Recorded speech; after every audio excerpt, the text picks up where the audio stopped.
मैं सबसे पहले समाज का बेटा हूँ, उसके बाद में किसी पार्टी का नेता हूँ।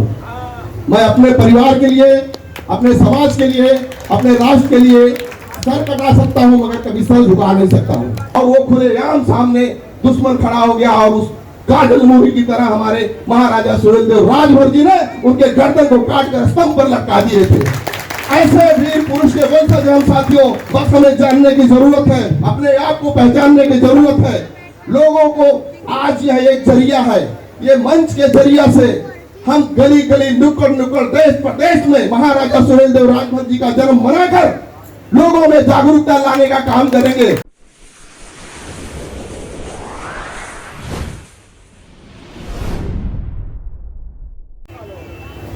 श्री राजेश राजभर जी जो एक हमारे समाज के नेता हैं, मुंबई तो भाजपा के उपाध्यक्ष है, राष्ट्रवीर महाराजा सुहेलदेव जी की बातों को रखेंगे और समाज किस दिशा में जा रहा है उस पर प्रकाश डालेंगे और सामाजिकता की ही बातें होंगी।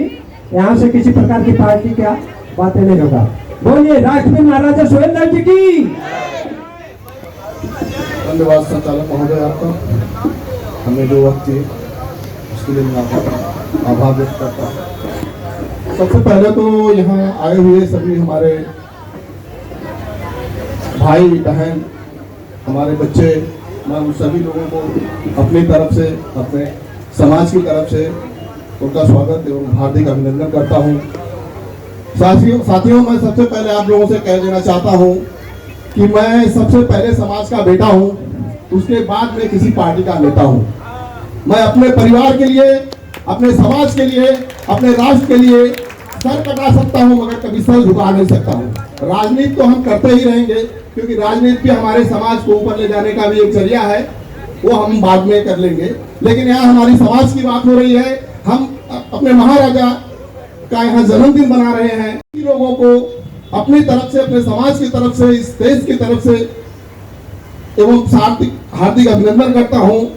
और यहाँ मंच पर विराजमान हमारे सभी अतिथिगण जो हमारे यहाँ विराजमान है, मैं इनका स्वागत करता हूं अपने समाज की तरफ से, अपनी तरफ से। दोस्तों, आज हम महाराजा सुहेलदेव राजभर जी का जयंती मना रहे हैं।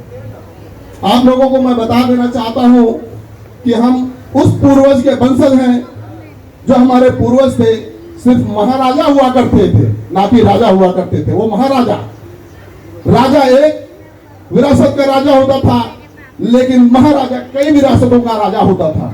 तो हम उन पूर्वजों के वंशज हैं जहां से हम ताल्लुक रखते हैं। साथियों, आज हम बात कर रहे हैं महाराजा सुहेलदेव राजभर जी की। मैं छोटी सी एक स्टोरी बता देना चाहता हूँ जो पौराणिक तौर से जुड़ी हुई है, वो हमसे भी जुड़ी हुई है कि हम नागवंश, महर्षि नागवंश से ताल्लुक रखते हैं और हमारी उत्पत्ति कहाँ से हुई है। साथियों, मैं बता देना चाहता हूँ, पौराणिक ग्रंथों में भी हमारे समाज का, हमारे वंश का, हमारे उत्पत्ति का प्रमाण मिलता है। बस जरूरत है उसे जानने की, जरूरत है पुराण को पढ़ने की, जरूरत है इतिहास को पढ़ने की। तो दोस्तों, हमारी उत्पत्ति पौराणिक काल से है, जब हमारा वंश जो नागवंश, महर्षि नागवंश की उत्पत्ति हुई। मैं उस समय की बात बता रहा हूं। हम सभी जो नागवंश से बिलोंग करते हैं, ताल्लुक रखते हैं, हमारे नागवंश की उत्पत्ति माता कद्रू से हुई है। वहीं से हमारी उत्पत्ति हुई है। माता कद्रू महर्षि कश्यप जी की पत्नी थी, जो वरदान स्वरूप माता कद्रू को 1000 नाग पुत्रों की प्राप्ति हुई थी, जो इस धरती पर, पूरे भारत में नहीं, मैं पूरे दुनिया में, पूरे विश्व की बात करता हूं, जहां जहां इस धरती पर नागवंश के लोग पाए जाते हैं, वो अभर और राजभर समाज से बिलोंग करते हैं। आज वह चाहे किसी भी जाति या किसी भी धर्म से बिलोंग करते हो। तो दोस्तों, हमारे नागवंश में ऐसे कई राजा हुए उस समय। माता कद्रू के उन तमाम 1000 पुत्रों में से ऐसे कई वीर राजा पैदा हुए। आज जो बिलोंग करते हैं, हमारे आज की तारीख में हम अपने आप को महर्षि नागवंशी कहते हैं, तो हम उन्हीं नागवंशी पूर्वजों से ताल्लुक रखते हैं। और हम यहाँ धरती पर राज करते करते करते सदियां बीत जाती है और हमने हमेशा हमेशा एक लड़ाकू जाति के आधार पर अपने आप को साबित किया है। हम लोगों ने सर्वप्रथम, जैसे मैं बता दूं आपको, हम लोगों ने इतना संघर्ष किया है, इतनी लड़ाइयां लड़ी है कि शायद ही इस धरती पर कोई जाति या कोई, कहते हैं ना कि कुछ लोग कहते हैं कि हिंदू, हमने अपने राष्ट्र के लिए, अपने देश के लिए बहुत सी लड़ाइयां लड़ी, लेकिन हमने भी कहीं किसी से कम लड़ाई नहीं लड़ी है। दोस्तों, हमने सबसे पहले हुलों से हमने लड़ाई लड़ी, उसके बाद तुर्कों से लड़ाई लड़ी, उसके बाद मुगलों से लड़ाई लड़ी, उसके बाद अंग्रेजों से लड़ाई लड़ी। और कुछ लोगों ने, हम वीर जाति से बिलोंग करते हैं, हम क्षत्रिय जाति से, नागवंशी क्षत्रिय हैं। दोस्तों, हमारे इतिहास को दबाने के लिए, हमारे सम्मान को, हमारे राजाओं के सम्मान को मिटाने के लिए तब जाकर के उन लोगों ने इतनी बड़ी चाल चली कि हमें किसी भी तरह विलुप्त कर दिया जाए, किसी भी तरह खत्म कर दिया जाए, क्योंकि सर्वप्रथम लड़ने के लिए हम ही आगे आते थे, बाकी कोई नहीं आता था। कुछ लोग आज हमें हिंदू और हिंदुत्व का पाठ पढ़ाना चाहते हैं।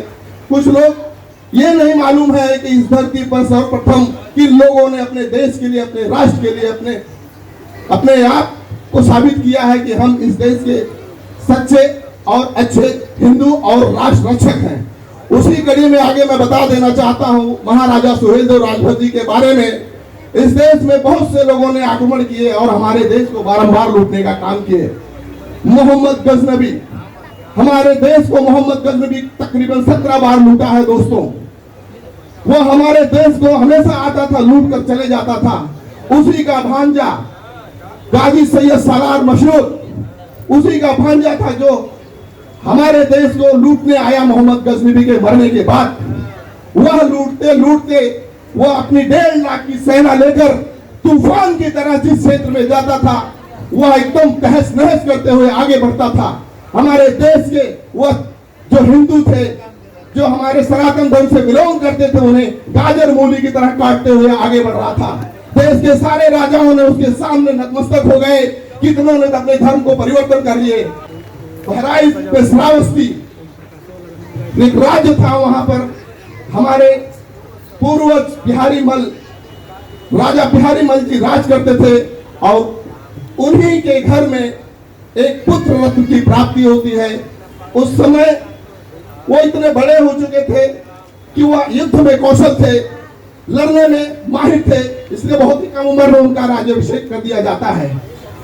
महमूद गाजी सालार जब तूफान की तरह आगे बढ़ रहा था साथियों, तो वहां उनका सामना महाराजा सुहेलदेव राजभर जी से हुआ।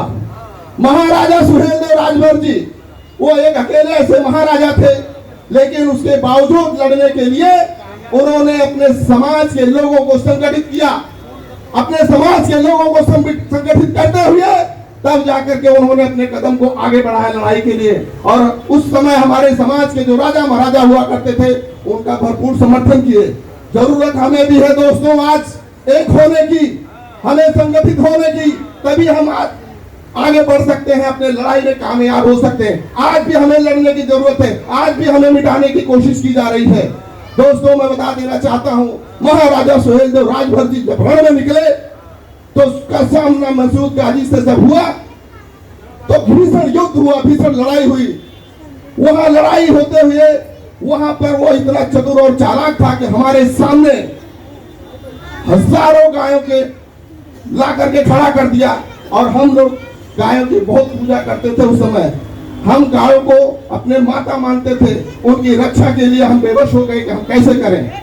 उसी आधार में साथियों महाराजा सुहेलदेव भी रणनीतिकार थे, उन्होंने भी उनसे लड़ने के लिए सुअरों की हजारों की झुंड ला करके उन गायों के सामने छोड़ दिए और गाय जो है यहाँ वहां तितर बितर हो गई और वो खुलेआम सामने दुश्मन खड़ा हो गया और उस काजल मूरी की तरह हमारे महाराजा सुहेलदेव राजभर जी ने उनके गर्दन को काट कर स्तंभ पर लटका दिए थे।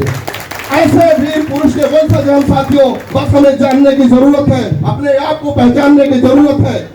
लोगों को आज यह एक जरिया है, ये मंच के जरिया से हम गली गली नुक्कड़ नुक्कड़ देश प्रदेश में महाराजा सुहेलदेव राजभर जी का जन्म मनाकर लोगों में जागरूकता लाने का काम करेंगे। पहले को राजा पैदा हुए, महाराजा सुहेल देव राजभर जी, महाराजा डल देव राजभर जी, महाराजा बिजली राजभर जी, महाराजा किरार राजभर जी, ऐसे तमाम राजा पैदा हुए हैं। हम उन राजाओं के वंशज हैं। दोस्तों, इसी कड़ी में मैं अपने बारे को विराम देता हूं। समय का अभाव है। यहाँ मंच पर विराजमान हमारे साथी, हमारे पदाधिकारीगण मौजूद हैं। इसके आगे धन्यवाद। जय सुहेलदेव, जय भारत, जय